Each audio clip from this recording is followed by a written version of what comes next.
SSC preparation का सबसे बड़ा स्कैम कोई कोचिंग इंस्टीट्यूट या बुक्स नहीं है, बल्कि एक ऐसी हैबिट है जो 90% स्टूडेंट करते हैं। और शौक की बात यह है कि वो जितनी ज़्यादा मेहनत करते हैं उनसे उससे कहीं ज़्यादा उनसे सिलेक्शन दूर होता चला जाता है। अगर आप भी रोज 8 से 10 आवर पढ़ाई करते हो, स्ट्रेटेजी वीडियोस देखते हो, आप भी रिसोर्सेज कलेक्ट करते हो टेलीग्राम के ऊपर, फिर भी मॉक के अंदर आपका स्कोर इंप्रूव नहीं हो रहा है, तो इसका मतलब है कि आप भी वही मिस्टेक कर रहे हो जो कि 90% स्टूडेंट मिस्टेक कर रहे हैं। मैं आपको ऐसे 3 प्रिपरेशन ट्रैप्स बताने वाला हूं जिसे लाखों एसएससी के एस्पिरेंट्स करते हैं, और हो सकता है कि उसमें से कोई एक ट्रैप या कोई एक मिस्टेक आप भी करते होंगे और जिसके वजह से आपका कई सालों से सिलेक्शन नहीं हो पा रहा।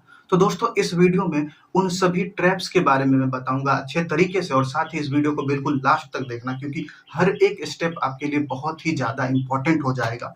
ठीक है, तो दोस्तों, इस वीडियो को स्टार्ट करने से पहले सबसे पहले मैं बोलूंगा कि जो भी इस चैनल पर नए हैं तो इस चैनल को सब्सक्राइब कर देना, और वीडियो अच्छी लगे तो वीडियो को लाइक भी कर देना, और इससे रिलेटेड और भी वीडियो चाहिए, किस टाइप की चीजें चाहिए, तो आप इसके ऊपर कमेंट भी कर सकते हो। तो दोस्तों, शुरुआत करते हैं कि कौन कौन से ऐसे प्रिपरेशन या किस ट्रैप्स में आप फंस जाते हो जिसके कारण कि आपका सिलेक्शन नहीं हो पाता। तो उसमें सबसे पहला जो है वो है आपका कि आखिर एक्चुअल में स्कैम क्या है। एक्चुअल स्कैम ये है कि आप बिजी प्रिपरेशन कर सकते हैं, यानी कि जो आप बहुत ज़्यादा टाइम डेडिकेट कर रहे हो प्रिपरेशन को लेकर के, आप 10 घंटे, 12 घंटे, 14 घंटे स्ट्रेट आप टाइम डिवोट तो कर रहे हो, लेकिन उसका जो आउटपुट मिल रहा है वो आउटपुट बहुत कम मिल रहा है। तो उसके बारे में जानते हैं कि आखिर क्यों ऐसा हो रहा है कि इतनी ज़्यादा टाइम देने के बावजूद भी आउटपुट कम आ रहा है। इसके बारे में देखिए, सबसे पहले होता क्या है कि आप ज़्यादा से ज़्यादा टाइम कहाँ पर देते हो, तो आप स्ट्रेटेजी वीडियोस देखते हो। डेली आप 4-5 स्ट्रेटेजी वीडियोस देख रहे हो। आप क्या कर रहे हो, तो आप अपने रिसोर्सेस कलेक्ट कर रहे हो, चीज़ों को आप डेली मोटिवेट हो रहे हो, लेकिन एक्चुअल में जो सिलेक्शन है वो इन सब चीज़ों से नहीं आता कि आप कितने स्ट्रेटेजी वीडियोस देख रहे हो, किस टॉपर ने किस टीचर को फॉलो किया, किस रिसोर्सेस को फॉलो किया, करंट कहाँ से पढ़ा, जीके कहाँ से पढ़ा। इन चीज़ों के ऊपर ज़्यादा टाइम वेस्ट करने से कोई फ़ायदा नहीं, क्योंकि यही है सबसे बड़ा ट्रैप। यानी कि आप पढ़ाई कर रहे हो, बहुत ज़्यादा टाइम बिजी हो के एकदम बिजी हो, यानी कि आप बहुत ज़्यादा टाइम लगा रहे हो, लेकिन उसकी जो डायरेक्शन है वो बिल्कुल सही नहीं है।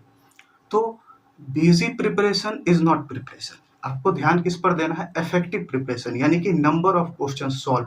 जितने ज्यादा नंबर ऑफ क्वेश्चन सॉल्व होंगे, इसका मतलब है कि आपकी प्रिपरेशन उतनी ही ज्यादा अच्छी होगी। ठीक है, दूसरा मैं बताता हूँ रियलिटी चेक क्या है। रियलिटी क्या है, एक्चुअल में क्या है कि selection is equal to number of question solve plus analysis. आप भले आप पूरे दिन के अंदर बहुत ज़्यादा टाइम लगा रहे हो, आप 10 घंटे, 12 घंटे, 15 घंटे पढ़ रहे हो, लेकिन अगर आपने जो टाइम लगाया वो टाइम आप इफेक्टिवली क्वेश्चन को सॉल्व करने में और एनालिसिस करने में नहीं लगाया, तो फिर उसका कोई भी आउटपुट आपको देखने को नहीं मिलेगा। इसलिए ध्यान रखना है क्या कि selection is equal to question solve plus analysis plus revision. ठीक है, तो इस तरीके से आपको प्रिपरेशन करना है। नंबर ऑफ क्वेश्चंस को सॉल्व करने पर ध्यान देना है, ना कि आप उसके ऊपर ध्यान दो कि आप नंबर ऑफ स्ट्रेटेजी वीडियोस देख रहे हो, आप नंबर ऑफ आवर्स डेडिकेट कर रहे हो। आप ये बोलो कि मैंने 8-10 घंटे पढ़े, 12 घंटे पढ़े, 14 घंटे पढ़े, लेकिन फिर भी नहीं हुआ, तो उसका रीज़न यही होगा कि आपने सही डायरेक्शन में सही स्ट्रेटेजी के साथ काम नहीं किया, और यही उसका रीज़न है कि इस तरीके की चीज़ें हो रही है। उसके बाद जो 3 ट्रैप हैं वो मैं बताऊंगा आपको कि कौन कौन से 3 ट्रैप हैं जिसके वजह से जो है आपको सिलेक्शन नहीं हो पाता, और इतने टाइम डेडिकेट करते हो फिर भी उसका कोई आउटपुट नहीं दिखता, मॉक के अंदर स्कोर वो भी इम्प्रूव नहीं हो पाते। उसके क्या ट्रैप है, सबसे पहला ट्रैप है रिसोर्सेस कलेक्ट करना। आपका फोकस सिर्फ और सिर्फ होता है कि कौन सा बेहतर रिसोर्स है। मेरे साथ भी हुआ था, जीके को लेकर आप बार बार सोचते हो कि किस रिसोर्स से करना चाहिए।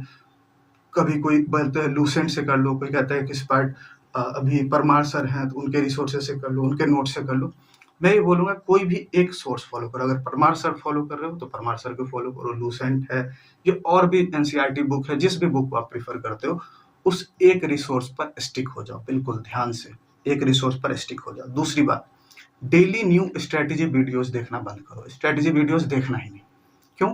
क्योंकि आप जितनी ज़्यादा स्ट्रेटेजी वीडियोस देखोगे फिर आप उसके हिसाब से प्लानिंग करोगे, और प्लानिंग करोगे तो चीज़ें वहाँ पर चेंज होगी। आज जैसे आपने एक सोर्स से पढ़ना स्टार्ट किया, मान लेते हैं आपने हिस्ट्री पढ़ना स्टार्ट किया, फिर कुछ दिन बाद आपको पता चलेगा कि ये जो सोर्स है इससे बेहतर सोर्स मार्केट में आ गया, तो फिर आप उसे कंप्लीट नहीं करके आप फिर दूसरे सोर्स की ओर जाओगे। इससे बेहतर है कि जिस बुक को आपने उठाया, पहले उस बुक को पूरा कंप्लीट करना है, तभी जाकर अगर वो बुक बेहतर है भी, मान लेते हैं कोई दूसरा बुक आया और ज़्यादा बेहतर है, फिर भी आपको उस सोर्स पे तब जाना है जब तक कि वो पूरा कंप्लीट नहीं हो जाता। ठीक है, तो ये बिल्कुल ध्यान रखना है कि पूरा कंप्लीट करके ही आप सोर्स को चेंज करोगे। ठीक, नेक्स्ट थर्ड है मॉक से डरना। ये सबसे बड़ा ट्रैप है कि आप ये डरते हो कि मॉक के अंदर स्कोर कम आ जाएगा।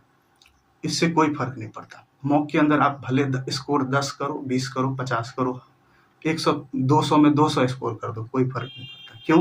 क्योंकि मॉक के अंदर स्कोर करने से ठीक है, चीज़ें ठीक होंगी, लेकिन सबसे इंपॉर्टेंट है रियल एग्जाम के अंदर परफॉर्म करना, और वो तब बेहतर होगा जब आप मॉक के अंदर लगातार मॉक दोगे। भले उसके अंदर स्कोर 10 मार्क्स ही क्यों ना है, 5 मार्क्स ही क्यों ना है, उससे फर्क नहीं पड़ता।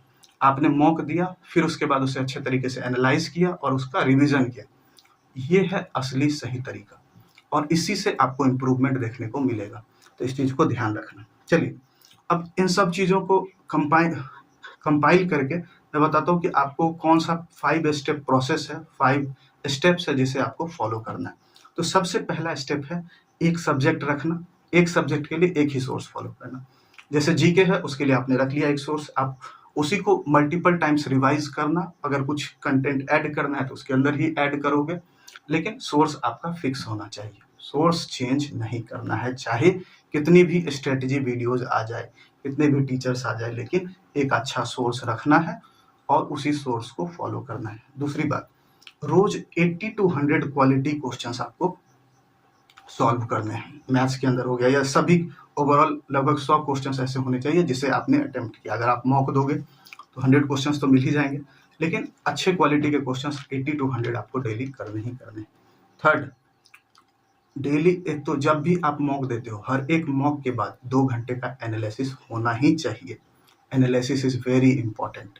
ठीक है, और फोर्थ रूल है वो है वीकली रिवीजन। वो आपका कंपलसरी होना चाहिए। आप हर एक वीक में रिवाइज जरूर करोगे कंटेंट को। ठीक है, और फिफ्थ स्टेप है कि आप डेली स्ट्रेटजी वीडियोस देखकर स्ट्रेटजी चेंज नहीं करोगे। आपने एक स्ट्रेटजी बनाया, तो जब तक कि पूरा सिलेबस कंप्लीट नहीं हो जाता, वो बुक जो सोर्स आपने रखा वो कंप्लीट नहीं हो जाता, तब तक आप दूसरा सोर्स नहीं उठाओगे। एकदम ध्यान से इस चीज़ को ध्यान में रखना। उम्मीद है ये चीज़ें समझ आ गया होगा आपको कि क्या स्कैम है एसएससी के अंदर, क्या चीज़ें हैं, क्यों सिलेक्शन नहीं हो रही। और बाकी कुछ लोग बोल रहे हैं कि इसके अंदर इतना कंपटीशन है, इस तरीके से चीज़ें हो रही है, धांधली है बहुत ज़्यादा पेपर के अंदर, वो सब है, उसको आप हटा नहीं सकते। आप अगर 12,000 पोस्ट आया है तो 5-6 हज़ार तो इस तरीके से चीज़ें होंगी। तो इस चीज़ से आप वो होकर, ऐसा नहीं कि आप बैक स्टेप चले जाओ, प्रिपरेशन छोड़ दो, ऐसा नहीं करना है। चीज़ें होंगी, टाइम लगेगा, लेकिन आपको उस पर बने रहना है। सही स्ट्रेटजी से आप फॉलो करोगे तो रिजल्ट भी होगा, क्योंकि ऐसा तो नहीं है कि सभी उस सेटिंग से ही जा रहे हैं इसके अंदर, ऐसा नहीं है। कुछ लोग ऐसे भी हैं जो बिल्कुल एग्ज़ाम क्वालिफाई करके, चीज़ों को अच्छे तरीके से पढ़ाई करके वहाँ उसके अंदर पहुँच रहे हैं। तो इसका मतलब अगर आप भी अच्छे तरीके से मेहनत करोगे तो चांसेस हैं कि आप भी सेलेक्ट हो जाओगे। तो इसलिए अच्छे तरीके से फोकस करना है, इन सब चीज़ों पे ध्यान नहीं देना है और सही स्ट्रेटजी के साथ काम करना है। तो उम्मीद है आप इन चीज़ों को समझे होंगे। तो यहाँ तक देखने के लिए थैंक यू सो मच।